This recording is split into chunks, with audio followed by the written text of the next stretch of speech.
Hey guys, welcome back to my channel. I wanted to do a quick tip today on how to ride more independently, confidently, and evenly.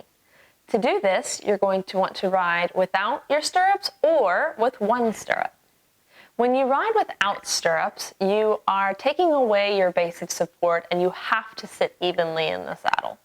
If you aren't sitting evenly in the saddle, you will tip to one side.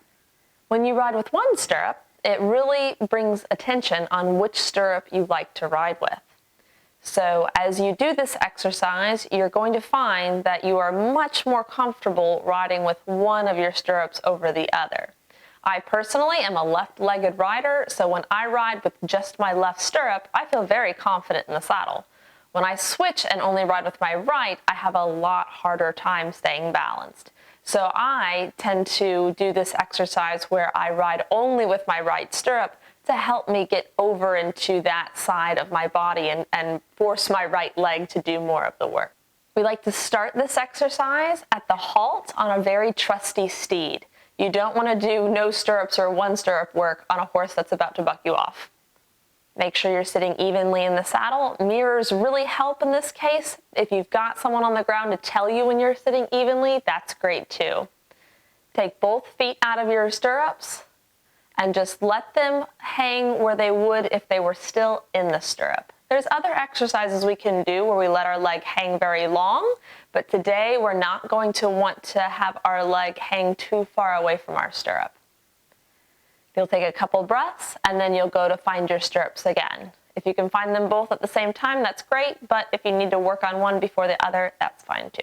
Then you're going to want to practice dropping one stirrup, seeing how it feels, picking it back up, and then dropping the other.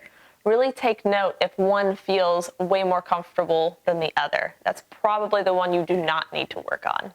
Also, just a quick note to like and subscribe to this video. Also, if you have any comments, please drop them below as I respond to every single one. If all this feels great, you can move on to the walk. Again, I find it's easier to ride without both stirrups than it is to ride with one. So I tend to drop both stirrups at first and then pick them back up and then go and drop one stirrup and then pick it back up and then drop the other. You're going to want to ride with the stirrup that is harder to ride with longer. Again, my left leg, I love it. I can ride with my left stirrup without my right stirrup all day long, but when I switch to only having my right stirrup, I really find myself wanting to collapse and struggle. So just even at the walk, I'll just do this as I warm up my horse just to make sure that I'm sitting evenly and putting as much weight in that right stirrup as I need to. Riding without stirrups has a lot of benefits, but for this instance, we're really working on evenness in the saddle, sitting evenly, and also it's just a good practice to do so that when things go wrong, when you're trotting or cantering or jumping and you lose a stirrup, you don't panic because you do have the skills to find that stirrup again. Always do things at the halt before moving on to the walk. Once the walk is easy, then you can move on to the trot, canter, and jumping. Hope this is a good tip for you. It definitely helps me be more even, and it definitely helps my students ride evenly as well. Also, is just a great practice to drop your stirrups and pick them back up so that when things aren't going to plan, you have that practice in place. Hope you found this helpful. Again, like and subscribe, and I'll see you on the next one. Cheers!